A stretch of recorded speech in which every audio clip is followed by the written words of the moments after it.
சிங்கப்பெண் சிறப்பு படை எங்க இருக்குது, என்ன செயல்பட்டுக்கிட்டு இருக்கு, இப்படியான கேள்விகள் எல்லார் மத்தியிலும் இருந்திருக்கு. ரீல்ஸ்ல மட்டும் இல்ல, யார் ரியல் ஆட்சி நடத்தணும், சும்மா பேச்சுக்குன்னு 1008 பேசிட்டீங்க. இன்னைக்கு ஆட்சி கட்டுல உட்காரும் போது அது பயமா இருக்குதா, அது எந்த மாதிரியான நெருக்கடிகளை கொடுக்குது, இன்னமும் நேர்ல சென்று ஆறுதல் கொடுக்கல, இல்ல ஒரு போன் பண்ணி பேசி கூட ஆறுதல் தெரிவிக்கல தலைவர் விஜய், முதல்வர் விஜய் அவர்கள் என்ன பண்ணிக்கிட்டு இருக்காரு. இப்படியான கேள்விகள் எல்லார் மத்தியிலும் தொடர்ந்து இருந்துகிட்டே இருக்கு. அப்படி கோவை சூலூர்ல என்னதான் நடந்தது, இதை பத்தி எந்தெந்த தலைவர்கள் என்னெல்லாம் பேசியிருக்காங்க அப்படின்றத இந்த வீடியோ முழுசா பார்க்க போறோம். இதன் பின்னணி என்ன?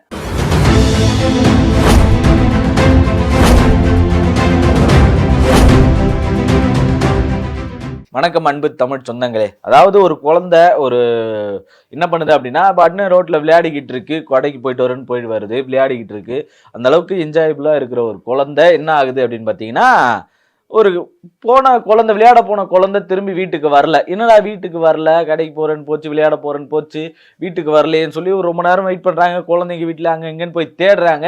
எங்க தேடியும் அந்த குழந்தை கிடைக்கல. இந்த சம்பவம் எல்லாருக்குமே தெரிஞ்ச ஒரு சம்பவம் தான்.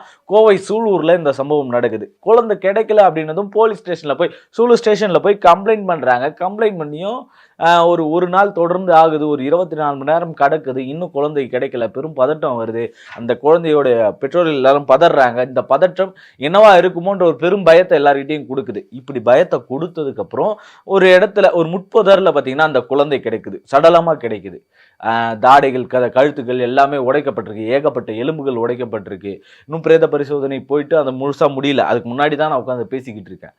எல்லாரும் கேட்கிற கேள்வி என்ன அப்படின்னா, அந்த சிங்கப்பெண் சிறப்பு படைன்னு ஒன்று போட்டாங்களே, இங்க பெண்களுக்கு பாதுகாப்பு உறுதி செய்யப்படும் சொன்னாங்களே, 12 நாள் ஆட்சிக்கு வந்து என்ன பண்ணிட முடியும் அப்படின்னு ஒரு பக்கம். இன்னொரு பக்கம் அவர் இப்பதான் ஆட்சிக்கு வந்தாரு, வந்தோடனே எப்படிப்பா நடந்துரும், உடனே அது நடக்க முடியுமா, அதுக்கான வாய்ப்புகள் இருக்குமா, எப்படி நீங்க யோசிச்சு சொல்றீங்க, அதுக்கான ஒரு நேர அவகாசம் நடக்கும் இல்லையா, அந்த கால அவகாசத்துக்குள்ள இதை செஞ்சாகணும் அப்படின்னு சொல்லி ஒரு பக்கம்.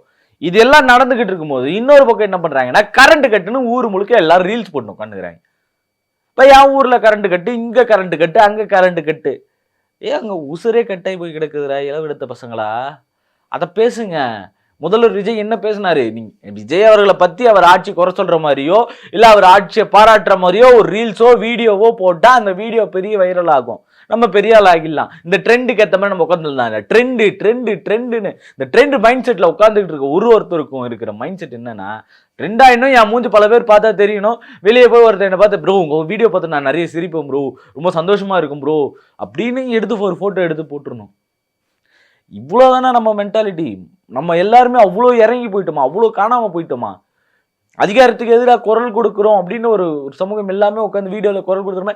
கேவலம் இன்னைக்கு நானும் அதை தானே பண்ணிக்கிட்டு இருக்கேன். உட்காந்து ஏதோ ஒரு இடத்துல என்னால் இதுதானே பேச முடியுது, என்னால் இப்படிதானே குரல் கொடுக்க முடியுது. இப்படியான குரல் கொடுத்தாலே எதிர்ப்பு வீதமாவோ ட்ரோல் பண்ணா அந்த ஊடகத்தையும் அந்த செயலகத்தையும் முடக்குவோன்னு சொல்லி விஜய் அவர்கள் ஒரு சட்டம் கொண்டு வர்றாரு. அந்த ஓஜி இன்னும் பாஸ் ஆகல, ஆனா அதுக்கான முன்னெடுப்புகளை எடுத்துக்கிட்டு இருக்காரு. இப்படி செய்யக்கூடாது, கருத்து சுதந்திரம் பறிக்கப்படுது அப்படின்னு சொல்லி ஒரு 4 பேர் பேசுனதுக்கு அப்புறம் அது நிலுவையில இருக்கு. அப்ப தவறான கருத்துக்களை பரப்புறது அப்படின்னு சொல்லி அதுக்கு வேணா நாங்க முடக்கிக்கிறோம் அப்படின்னு சொல்லி இதுக்கு முன்னாடி அதே நேரங்கள்ல அந்த தகவல்கள் வெளியே வருது. என்னன்னா முதல்வர் விஜய் அவர்களை பத்தி தவறான தகவல்கள் பரப்புறாங்க அப்படின்னா அதுக்கு நாங்க முடக்குவோம், அந்த கணக்குகளை முடக்குவோம் அப்படின்னு சொல்லி சொல்றாங்க. இதுக்கு மாற்றா ஒரு யோசனை சொல்றாங்க. அப்ப இதுக்கு முன்னாடி விஜய் அவர்கள் செஞ்சது கல்வியில் சிறந்த தமிழ்நாடுன்னு வர பேரு போட்டுக்கிறாங்க அப்படின்னு சொன்னார்ல. அப்ப அந்த அந்த கல்வியில் சிறந்த தமிழ்நாடா இன்னைக்கு உங்க பள்ளி கல்வித்துறை அமைச்சர் தானே சொல்றாரு, தமிழ்நாடுக்குன்னு ஒரு லெகசி இருக்கு அப்படின்னு சொல்றாரு. அப்ப நீங்க போலியா பரப்புனீங்களே, அது இங்க எல்லா செய்திகளும் போலியா பரப்பிட்டு இருக்காங்க. இவங்க சிங்கப்பெண் சிறப்பு படை அண்ணன் விஜய் மாசா செயல்பட்டுக்கிட்டு இருக்காரு. கூட்டணி ஆட்சி தமிழ்நாட்டிலே இல்லாத, வரலாற்றிலே இல்லாத கூட்டணி ஆட்சி அமைச்சிருக்காரு. எல்லாம் சரிதான்யா. நீங்க கேட்டீங்களே தமிழ்நாட்டை உயர்த்திருக்காரு, ஜிடிபில உயர்ந்திருக்குன்னு ஸ்டாலின் அவர்கள் சொல்லும் போது எல்லாம் சரிதான், இதே வாய்கள் தான், எல்லாம் சரிதான் யா, பெண்களுக்கான பாதுகாப்பு எங்க, அதே நாங்க கேட்கிறோம் இப்ப திரும்பவும். எல்லாம் சரிதான் ஐயா, பெண்களுக்கான பாதுகாப்பு எங்க, அதுக்கான கேள்வி எங்க, அது நடந்து முடிஞ்சு ஒரு நாள் ஆகுது. வியாழக்கிழமை ஈவினிங் போல அந்த குழந்தை காணாம போகுது. வெள்ளிக்கிழமை ஈவினிங் போல அதை கண்டுபிடிக்கிறாங்க. சனிக்கிழமை ஈவினிங் போலதான் இவர் அறிவிப்பே கொடுப்பாரு. உளவுத்துறை உளவுத்துறை உளவுத்துறைன்னு ஒண்ணு இருக்கும் தெரியுமா? அது உங்களுக்கு அடிக்கடி அப்டேட்ஸ் கொடுத்துக்கிட்டு இருக்கும் தெரியுமா? அந்த அப்டேட்ஸ் எல்லாம் நீங்க என்ன பண்றீங்க? அதெல்லாம் காதுல வாங்குறீங்களா இல்ல சுத்தி பார்த்துக்கிட்டு இருக்கீங்களா? உங்களுக்கு உங்க அமைச்சரவையும் உங்க ஆட்சியும் அப்படியே கட்டமைச்சிடணும். யாரும் அதாவது ஆதரவு தரேன்னு சொல்றவங்க கூட லாஸ்ட்ல கழட்டி விட்டு போயிடக்கூடாதுன்றதுக்காக அவங்களோடய சேர்த்து ஆட்சி கட்டில் அவங்களையும் சேர்த்து அமர்த்திடணும். உங்க அதிகார போதை, அந்த அதிகாரத்துல உட்காரணுன்ற போதை இன்னைக்கு என்ன விளைவுகளை ஏற்படுத்தி இருக்கு. இன்னொன்னு, இது எல்லாத்துக்கும் காரணம் அப்ப இருந்தாங்க இல்லையா, ஸ்டாலின் தான். எந்த குற்றம் நடந்தாலும் அது காரணம் ஸ்டாலின் தான். அவர் தான் கையில வச்சிருக்காரு போலீஸ் எல்லாத்தையும். இப்ப விஜய் அவர்கள் தான் கையில வச்சிட்டு இருக்காரு இது எல்லாத்தையும். இப்ப என்ன பண்ணிக்கிட்டு இருக்காரு? இன்னமும் அந்த குழந்தை பிரேத பரிசோதனை முடியாம இது ஒருவேளை பாலியல் வன்கொடுமைக்கு ஆளாகி இருக்குமோ அப்படின்ற ஒரு பெரும் அச்சத்துல இருக்காங்க எல்லாரும். இன்னும் அந்த பிரேத பரிசோதனை முடிவுகள் இன்னும் வரல. அந்த முடிவு வந்து அதுக்கு முன்னாடி அந்த குழந்தையோட பெற்றோர்கள் கதறாங்க, ரோட்ல நின்று போராட்டம் பண்ணி கதறாங்க. குழந்தைய வாங்கிக்கங்க ரிப்போர்ட் தரோம் அப்படின்னு சொல்றாங்க, கதறாங்க. என்னன்னு, விஜய் அவர்கள் இன்னமும் எங்களுக்கு ஆறுதல் சொல்லல, எங்களை பத்தி ஒரு வார்த்தை கூட பேசல. சரியா, விஜய் அவர்கள் இப்போ முதல்வர் நேரடியாக வந்து பேச முடியாது, ஃபோன்ல பேசலாம் அப்படின்னு சொல்லிட்டு நம்ம அது எல்லாத்தையும் எடுத்துக்கலாம். இப்போதான் நம்ம வந்திருக்காரு அப்படின்னு சொல்லிட்டு ஒரு அறிக்கையும் விட்டுருக்காரு. இந்த மாதிரியான சம்பவங்கள் இனிமேல் நடக்கவே கூடாது. இதே தானே நீங்க அவருக்கு சொன்னீங்க, நடக்கவே கூடாதுதான். இது எல்லாத்தையும் இன்னொரு பக்கம் நம்ம முன்னாடி வீடியோக்கள்லேயே நம்ம சொன்ன மாதிரி எதை ரிலேட்டபிள் பண்ணிக்கணும், இதை எப்படி பார்க்கணும் அப்படின்னா ஒவ்வொரு தனி மனித ஒழுக்கத்திலிருந்து பார்க்கணும், ஒவ்வொரு தனி மனித சிந்தனையிலிருந்து மாறணும். நீங்க தான் அவர் வந்தா மாறிடும், இவரு வந்தா மாறிடும், என் வீட்டுல ஒரு பொம்பளை புள்ள இருக்குது, உன் வீட்டுல ஒரு பொம்பளை புள்ள இருக்குது, இப்படி ஏதாச்சும் நடந்தா நீ சும்மா இருப்பியா அப்படின்னு எல்லாரும் கேள்வி கேட்கிறோம்ல. முதல்ல இந்த கம்பாரிசனே தப்பு. என் வீட்டுல பொம்பளை புள்ள இருக்கு, அதுக்கு ஏதாச்சும் நடந்துச்சுன்னா, உன் வீட்டுல ஒரு பொம்பளை இருக்கு அதுக்கு நடந்தாதான் தெரியும்னா, அப்படிங்க அந்த மாதிரி கற்பனை பண்றீங்களா? இப்படியான கேள்விகள்லாம் உங்களுக்குள்ள இருந்துகிட்டே இருக்கா? இல்லை, கொஞ்சம் கூட புரியவே இல்லை. ஏன் அப்படின்னா இதுக்காக பேசினேன், அதாவது தாவேக்காக்கு ஆதரவா பேசினேன், எந்த வாய்களும் இதுக்கு திறக்கலையே. சிலர் பேசினாங்க, இங்க பல பேர் முட்டு கொடுத்தாங்க, திமுக பயங்கரமா முட்டு கொடுத்தாங்க. நானும் சொல்றேனே, ஒரு காலத்துல நானுமே முட்டு கொடுத்தேன்னு வச்சுப்போமே. எப்படி முட்டு கொடுத்தாங்க அப்படின்னா, இது தனி மனித ஒழுக்கத்துல வரணும், ஒவ்வொருத்தனும் அடிப்படையில இருந்து மாறணும்னு சொன்னாங்க. அப்படியாச்சும் பேசுங்கயா, அப்படியாச்சும் ஒருத்தனுக்கு புத்தி வரட்டும். விஜய் பத்தி எதுவும் பேச மாட்டீங்களா? அவருடைய ஆட்சியில இந்த சிங்கப்பெண் சிறப்பு படை, நான் என் வீட்டுல இருந்து நான் ஒரு ஆபீஸுக்கு வரேன் அப்படின்னா எனக்கு ஒரு 16 கிலோமீட்டர் நான் டிராவல் பண்ணி தான் வரேன். 16 கிலோமீட்டர் எல்லாருக்குமே தெரியும், 16 கிலோமீட்டர் எந்த அளவுக்கான ஒரு டிஸ்டன்ஸ் அப்படின்ட்டு. இதுக்கு இடையில எங்கேயுமே ஒரு இடத்துலயும் நான் பார்த்தது இல்லையே. சிங்கப்பெண் சிறப்பு படைன்ற அந்த காவல் படை, அந்த வேன், அந்த ஒரு விட்டார்ல ஸ்டிக்கர் ஒட்டி விட்டார்ல, அதை நான் எங்கேயுமே பார்க்க கிடையாது. நம்ம பெட்ரோல் பிங்க் பெட்ரோல் நாங்களே, அதை கூட அங்கங்க பார்த்துருக்கேன். இன்னமும் அது செயல்பட்டுக்கிட்டு இருக்கு. இதை பார்க்கலையே. சிங்கப்பெண் சிறப்பு படைன்னு இவர் விட்டு அந்த அதிகாரப்பூர்வமானதை நான் என் கண்ணால பார்க்க முடியலையே. இப்ப எங்கதான் அதெல்லாம் என்னதான் வேலை பார்த்துக்கிட்டு இருக்கு அப்படின்னு எல்லார் மத்தியிலும் கேள்வி வரதானே செய்யும். இல்லை, நானுமே அதை கேட்கதான் சொல்றோம். ஒரு சாதாரண ஒரு மனுஷனுக்கு சிங்கப்பெண் சிறப்பு படை நீ 3வது கையெழுத்தே அதானே சார்? எப்படி சார், எங்க சார், என்ன சார் ஆட்சி நடத்துறீங்க? இப்படியான கேள்வி எல்லாருக்குள்ளேயும் வந்துகிட்டு தானே இருக்கு. சினிமா மாடல், சோஃபா மாடல்னு கிண்டல் பண்றது மட்டும் கிடையாது, அவருக்கு எதிரான குரல் அதிகமா எழணும், எதிரான போராட்டங்கள் தொடரணும். இது விஜய்க்கு எதிரான போராட்டங்களோ இல்ல விஜய்க்கு எதிரான குரல்களோ கிடையாது. இது எதுக்கான குரல்னா, அதிகாரத்தில் இருக்கீங்க, உங்க அதிகாரத்தை பயன்படுத்தி இங்க இரும்பு கோரம் கொண்டு அடக்கப்படும் நீங்க சொன்னீங்களே, அப்படியான கரம் கொண்டு அடக்குறீங்க. அடக்கலன்றதெல்லாம் தாண்டி ஒவ்வொரு தனி மனித ஒழுக்கத்தையும் உறுதிப்படுத்துங்க. அதுக்கான குரலா அது இருக்கணும். ஒவ்வொரு தனி மனிதனும் இதை புரிஞ்சுக்கிட்டு நடக்கணும். பெண்களுக்கு பாதுகாப்பு தருவோம் அப்படின்னா அத்தனை பேர் கூடி வருவாங்க. வாங்க, நம்மளாம் ஆண்கள்லாம் சேர்ந்துதான் பெண்களை பாதுகாக்கணும். நீ யாரையா பாதுகாக்கிறதுக்கு? நீ முதல்ல ஒழுங்கா நடந்துக்கிறியா? உங்க வீட்டுல ஒரு தோசை சுட்டு கொடுக்கலன்னா உங்க பொண்டாட்டியை போட்டு அடிக்கிறவன் எத்தனை பேரு? தண்ணி எடுத்துன்னு வந்து வெயின்னு கேட்காம தானா தண்ணி மொண்டு வச்சுன்னு உட்கார்றவன் எத்தனை பேரு? தட்டை கழுவி வைக்கிறவன் எத்தனை பேரு? இது எல்லாத்தையும் செஞ்சிருக்கணும்ல. அடிப்படை அதுதானே. ஒரு ஆண், ஒரு பெண் எப்படி பார்க்கணும் அப்படின்னு சொல்லி கொடுக்குறது எல்லாமே எங்க? இப்படியான ஒரு அச்சம். அந்த குழந்தைக்கு 10 வயசு. இந்த பக்கம் இந்த 10 வயசுலயே தொடர்ந்து நடந்துகிட்டு இருக்கு. இந்த பக்கம் சென்னையில் அதே மாதிரி KK நகர் பக்கத்துல ஒரு குழந்தைக்கு இதே மாதிரியான ஒரு சம்பவம் நடக்குது. பாட்டி வீட்டுக்கு போன புள்ள ரோட்ல விளையாடிக்கிட்டு இருந்த புள்ள பக்கத்து வீட்டுக்கு போய் வந்திருக்கு. அப்படி போயிட்டு வர கேப்ல, அந்த வீட்டுக்கு போன கேப்ல அவர் வீட்டுல இருந்திருக்கிறார். அப்படியே அவரு இந்த மாதிரியான வேலையை பார்த்திருக்காரு. அவருக்கு கைது பண்ணி தண்டனை கொடுத்துட்டாங்க. ஆட்சி அமையாத ஒரு சூழல் அது. ரிசல்ட் வராத ஒரு நேரம், அந்த நேரத்துல கூட கைது பண்ணியிருக்காங்க. அப்ப நீங்க இன்னைக்கு நேரத்துக்கு 2 பேரை கைது பண்ணிருக்கீங்களே, காரணம் என்ன அப்படின்னு சொல்லி முழுசா எடுத்தீங்களா? அந்த காரணம் இன்னை வரைக்கும் வெளியே வரல. உட்காந்து டிஎஸ்பி எல்லாம் உட்காந்து பேட்டி கொடுக்குறாங்க. அந்த அந்த நடந்ததுக்கான மோட்டிவ் என்ன? அதை பத்தி யாரும் ஏன் பேசவே மாட்டாங்க? அந்த அந்த 10 வயசு குழந்தைய வந்து இன்னும் அந்த ஆராய்ச்சி பண்ணி தான் இவங்க சொல்லுவாங்க.